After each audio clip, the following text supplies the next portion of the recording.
Hello and welcome to another episode of Sermon Braindump. My name is Scott Dalen. I'm an ELCA pastor in Southwest Iowa, and I present these videos every week for a couple different reasons. The first of which is just to move my brain out of the mode of background work and move into the mode of actually writing and preparing the sermon that I'm going to preach to my congregation for the weekend. The second reason for doing these is just to allow you, the viewer, who have come across this video for whatever reason, to gain some different insight into the assigned text for the week. Now, this particular Sunday, Merry Christmas! Again, sorta. If you happen to tune in earlier this week, my last video was for the Christmas Eve preparation that I was working on, and this one is for Christmas Day. This year, the calendar has flipped itself around to the point where Christmas Day happens to fall on Sunday, and with that, here in my congregation, we're actually having Christmas Day worship. Normally we don't, but with it being a Sunday, we are. So, all of that being said, the assigned gospel text for Christmas Day, which is, of course, December 25th, 2016, comes out of John chapter 1, verses 1 through 14. If you have been a regular viewer, you have probably heard me talk about John 1 in the past. John 1, verses 1 through 18 is known as the prologue to John's gospel. Really kind of serves as almost a table of contents as to what's going to come up in the course of the entire gospel. But it serves several different purposes. Some interesting things as I worked with this text that occurred to me. That not only does this serve as the incarnational moment within John's gospel, that time or that event when God enters physically into our reality. So it has that, and it has that in common with the birth narratives from both Luke and Matthew. Mark doesn't have a birth narrative, so it serves in that capacity. Likewise, it also serves as the introduction to the gospel that we kind of see in some of the other gospels as well. In Mark, it's very brief. It just says this is the beginning of the good news of Jesus Christ. That's the introduction. Luke has a brief introduction as he's talking to Theophilus, whoever Theophilus is, that he's, as there have been many accounts of the story of Jesus Christ. I'm trying to give you a complete account so that you can know that it's true. And I paraphrase that, but that's the beginning of Luke. Matthew actually just jumps straight into the what's the word I'm looking for? The genealogy. Excuse me, got a little frog in my throat for a second there. The genealogy of Jesus, and that's right where Matthew starts. So John 1 serves and kind of mirrors both of those different situations, being both introduction as well as the incarnational moment. So all that is kind of happening. Kind of the direction that I'm going with this in my mind, before I even read it, just to kind of give you a sense of what I'm thinking, is the notion, and we'll hear it in there when I read it, is light shines in the darkness. That's arguably the incarnational moment within John's gospel. Later on, a few verses later, then we hear the Word became flesh and dwelt among us. Others will argue that that's the incarnational moment. Some will argue that it's both. I fall in that category, but I do tend to lean more towards the moment that God enters our reality is light shines in the darkness. And I like that notion because of the way that John ties into the beginning. And I'm going to say this again, and then or this little statement, and then I'll jump in again. As we think about all four Gospels, we think about where, for that particular author, does the beginning of the good news start? How far back do they have to go? How far back do they have to connect? And a lot of that has to do with their audience. Now, if we start with Mark, who picks up the action when Jesus is already full grown, it starts with John the Baptist already out in the wilderness, already active, the voice crying in the wilderness. That's where the good news starts, that the voice is crying in the wilderness to be prepared because the Messiah is coming. Now, Matthew, as I mentioned, starts with the genealogy, which Luke also has a genealogy, but Matthew goes back as far as Abraham. Matthew has a Jewish audience, so this makes sense for them. Their cultural identity really begins going back to the covenant that God made with Abraham generations and generations and generations before that I will make of you a great nation. The promise is with you and will remain with your descendants. And from you will come, the entire world will be blessed, and that will be Christ. So Matthew takes it back to Abraham. Now Luke, as I mentioned, starts with an introduction, and then there's actually the angelic appearances that have to do with the birth of John the Baptist and then the birth of Jesus and all of that. And then we have the birth narrative that happens in chapter 2, and then the genealogy of Luke isn't actually till chapter 3, but Luke takes his genealogy all the way back to Adam, who is called Son of God. So we see for Luke, as he's explaining this, the good news of Jesus Christ goes all the way back to the advent of humanity. That when humanity begins, that's how far back we have to go. That all of this work of salvation, of humanity and reality goes all the way back to the creation of humanity. Now, John, what I love about it, John takes us all the way back to the beginning and even starts it that way.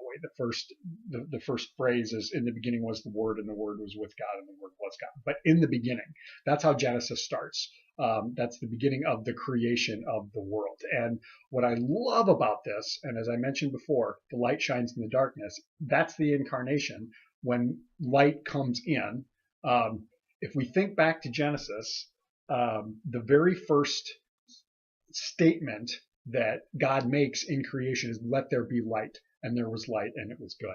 So we see this strong, strong connection. And for John, it seems then that God enters our reality in the advent, or maybe not the advent, in the instant that creation begins. Because first, the world is formless and void.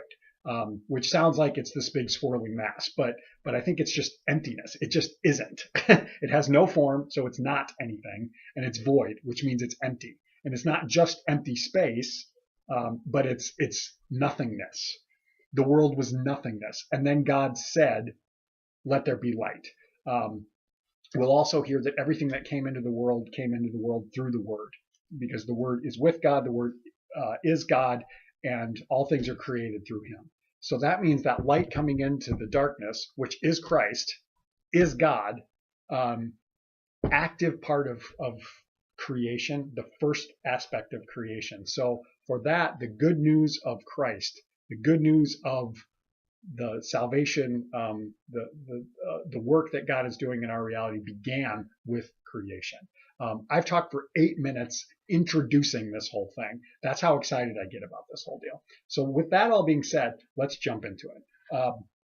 In the beginning was the Word, and the Word was with God, and the Word was God. He was in the beginning with God. All things came into being through Him, and without Him, not one thing came into being. What has come into being in Him was life, and the life was the light of people. All people. The light shines in the darkness, and the darkness did not overcome it. I'm going to stop there for just a second. Okay, incarnational moment right there. The light shines in the darkness. So we have the nothingness, and then there's light. The light of, and light does some amazing things. Light reveals everything. Without light, you can't see. It just can't happen. If there's the absence of light, that's what darkness is. And this is a notion I always go to when I'm talking about John 1, that darkness is the absence of light. Darkness in itself is not anything. It's the absence of something else. So when light occurs, darkness loses, period. It ceases. That which does not exist ceases to be, if that makes sense. It's kind of weird. But the translation, we always have the darkness does not overcome it, which makes us think that the light is shining and the darkness can't beat it. And that's an okay notion, but it's more so the darkness cannot understand it. It cannot fathom it. It cannot comprehend it. Because, again, darkness is the absence of this. If this is here, this no longer exists. Interesting. And it flees because of it. Okay, we're going to move on now. There was a man sent from God whose name was John. He came as a witness to testify to the light so that all might believe through him. He himself was not the light, but he came to testify to the light. The true light, which enlightens everyone, was coming into the world. Okay, so the light is shining in the darkness. It's already there. One could argue the incarnation began with creation. But now we hear the true light is coming into the world as a person, which we'll get to with Word became flesh. But so Jesus is coming into the world. God is coming into the world in human form, which heightens the importance of humanity, that God is willing to become human. God will lower God's self to become human, but also that means that humanity, you're pretty awesome because God will be you. God is you. God has been you, if that makes sense. But so there's John, who's the witness. He's never called the Baptist here in the Gospel of John, but he's witnessing towards the light so that all might come to believe. And why? Well, because the light of God is literally physically coming into the world, not just light being in the world, but now the light of God, who is Jesus, is coming into the world. Okay, moving on. He was in the world, and the world came into being through him. Kind of a repeating of what we've heard there. Yet the world did not know him. He came to what was his own, and his own people did not accept him. But to all who received him and believed in his name, he gave the power to become children of God, who were born not of blood or the will of the flesh or the will of man, but of God. And the Word became flesh and lived among us, or dwelled among us, or set up a tent among us. The Message, if you're familiar, that says, and moved into the neighborhood, kind of like that. And we have seen his glory, the glory as a Father's only Son, full of grace and truth. Okay, so that's the heading there. We've got all this stuff going on, and it's going to be really, really hard for me to keep it to a short sermon because it's going to be a really short sermonette or a homily, we call it.